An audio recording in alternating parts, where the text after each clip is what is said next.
Hi, everyone, and welcome back to the Let's Be Real podcast. My name is Kiera, and I'm your host.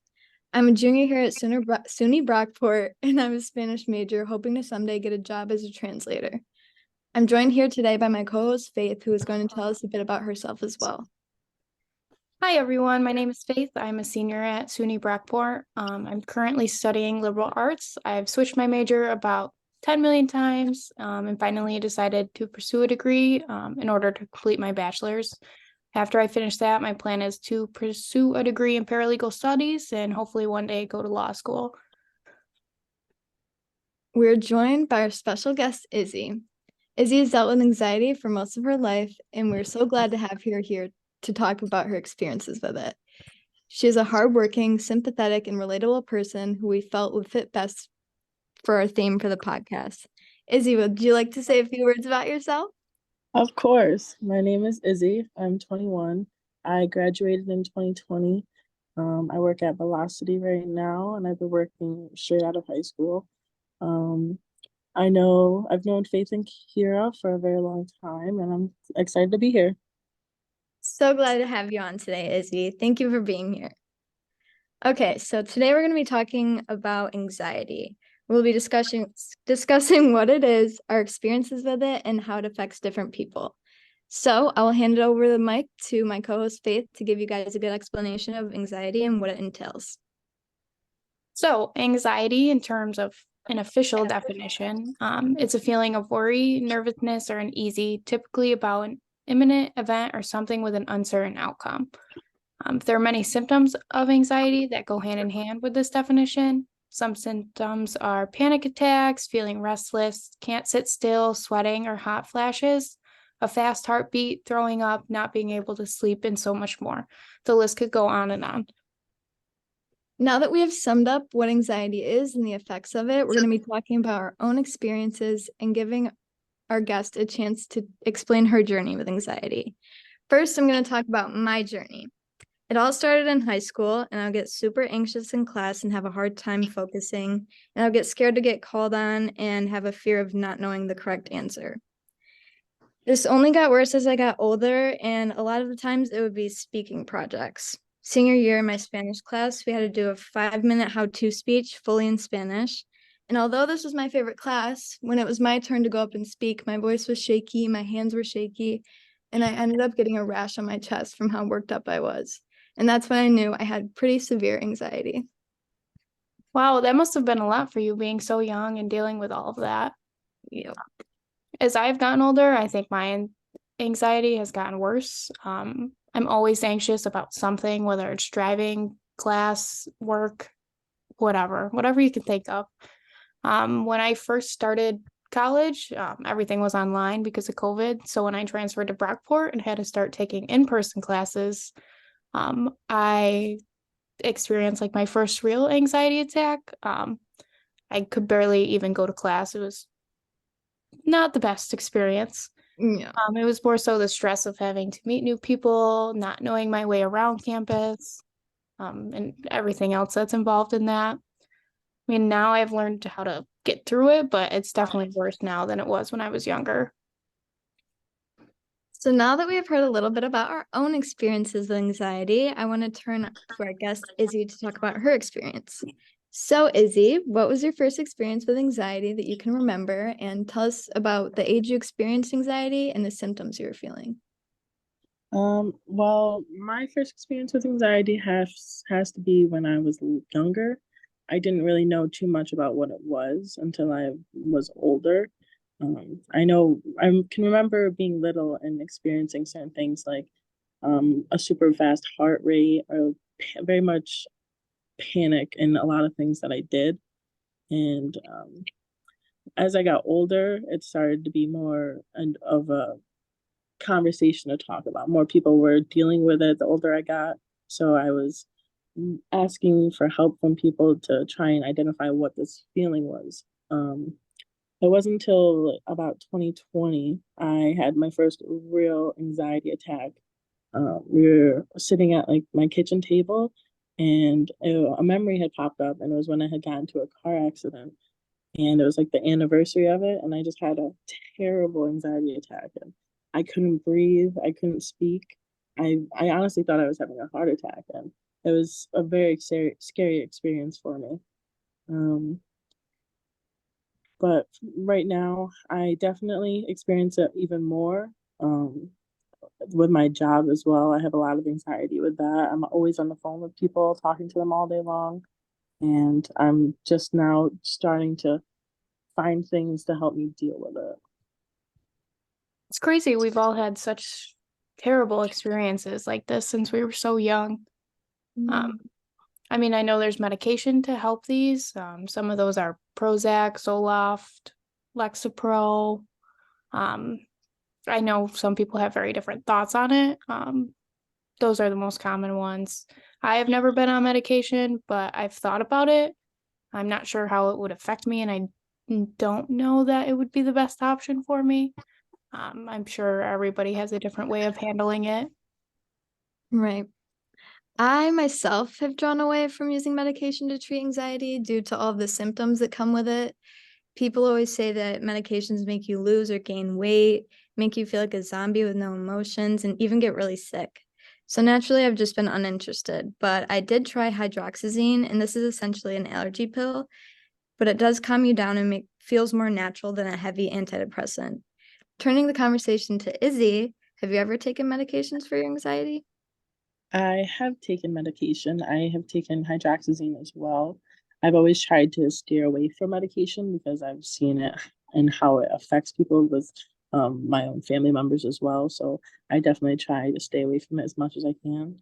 Hydroxyzine, it makes me very tired. So if I have anxiety during the day at work and I want to take a hydroxyzine, I'll basically fall asleep. And so that is just something I try and stay away from as much as possible.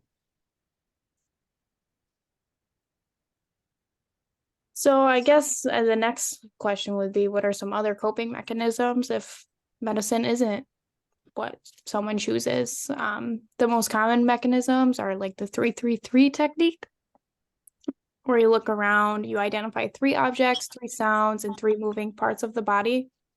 There's also the breathing technique, which can calm you down. I personally use the breathing technique.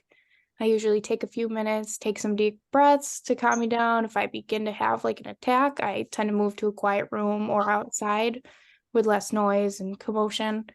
And usually within a few minutes, I can calm myself down and go on with what I was doing.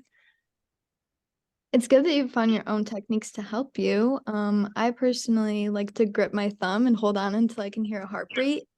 I actually heard about this on TikTok, and I don't really know the science behind it, but it seems to work. And also, I like to have something in my mouth, like mint or like a gum or something that really calms me down, or also being outside in some fresh air.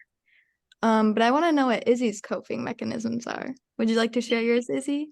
Of course, my coping mechanisms are mostly I tend to use the breathing technique a lot, where if I'm experiencing any kind of anxiety, I'll just take a moment and just breathe and try and tell myself, like, you are okay at the end of the day, like you are okay, and it's just something that's going on inside of your head that's making you feel the way that you feel. So it's like a lot of talking myself out of the situation as well, and some fresh air always helps. Yes.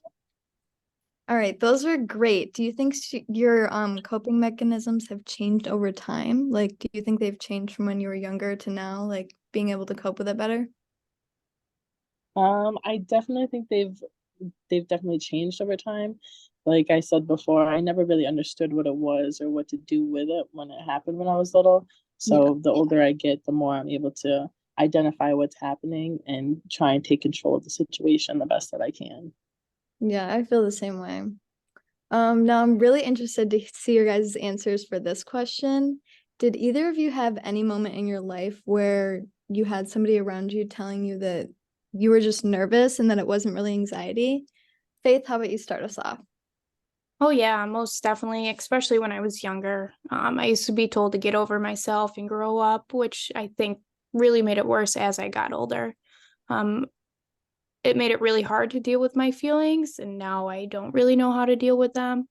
I think they blew me off a lot of the time because they didn't really understand what anxiety was. Once I started expressing it to them and teaching them about it, I think they have better understand me now, and I have more support from them to be able to deal with it. Yeah. How about you, Izzy? Did your family ever tell you that you were just nervous? My siblings actually were always making it seem like I was over dramatic in a way, which I think is very it's in a way could be more damaging to a person because not only are you not validating their feelings, but you're also making it seem like it's not as bad as it actually is. And unless you're in that person's shoes, you can never really tell. So I try to educate people as much as I can on this topic because people do genuinely go through a lot of things throughout their life, and you can't ever tell somebody how they feel. And so that definitely makes it worse. I know people tend to believe it's all in like your head and it's not a real thing, but it's a very real thing to a lot of people, and it should be something that's talked about a lot more. I definitely agree. And when I first started having anxiety and vocalizing it to my family, they always said that I was just nervous too, and they didn't understand it at all until I educated them and started to eventually see it more in the media. And everybody was like, "Oh, that's what anxiety is." So, Mm. I definitely was not talked about enough. yeah. When we were younger, people just didn't understand and wondered why there were so many suicides and depression and all that. But I think it all leads up to people not understanding. No one had support from their family or friends, which made it hard to deal with. Izzy, have you been able to pinpoint what triggers your anxiety? Unfortunately, I have not. Sometimes it comes and goes. It'll happen in sometimes the most random moments of my life. So I could just be driving somewhere perfectly fine, and I'll just start having anxiety. And sometimes it's a self-conscious thing that happens where I'm just in the back of my head always thinking about something. So I try to find ways to stop always thinking about so much and really being in the moment more than inside my head. Yeah, I definitely always have a lot of stuff on my mind too that surely does not help. My Right. biggest trigger though is probably stress. It usually is when I'm in a stressful situation or a new situation. I usually start to have a panic attack and anxiety attack, and that's what seems to be my biggest trigger.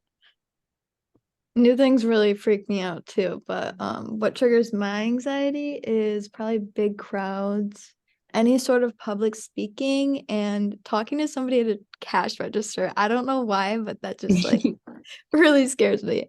But anyway, I wanted to ask Izzy if you've ever felt that since you've grown up more, your anxiety has gotten better or worse. It has definitely gotten worse. It's probably because the older we get, we tend to experience more things in our lives and we go through a lot more things on our own because we are all living such different lives. You can't really depend on other people who are also going through so much to help you figure out what's going on with your anxiety and stuff like that. So I definitely think it's gotten worse. But yeah. Too, honestly. Do you think do you have you experienced more mental health issues besides anxiety, such as like depression or anything like that? For me, yes, I actually just recently had taken about a month and a half off of work. I was going through a very depressed state of mind with some things that were happening in my life, and it took me a while to understand what I was going through and identify that I actually have a mental illness sometimes that mm, knocks me off my feet. So I had to really take a step back from life and um, deal with what I was going through with my mental health. And so far, everything's been good. I still get some anxiety here and there, but lately it's been a lot better. I'm so glad to hear that, Izzy. I've dealt with depression alongside with anxiety as well before in the past, but I've definitely gotten better and I'm much happier nowadays, but my anxiety just takes over. No, yeah. Yeah, I agree there. I haven't really experienced like depression, more so anxiety than anything, but Well, all right. Thank you guys so much for listening to the Let's Be Real podcast. make sure to give us some feedback for future podcast episodes. Thank you for listening. Thanks for having me. Izzy, thanks for being here. Of course.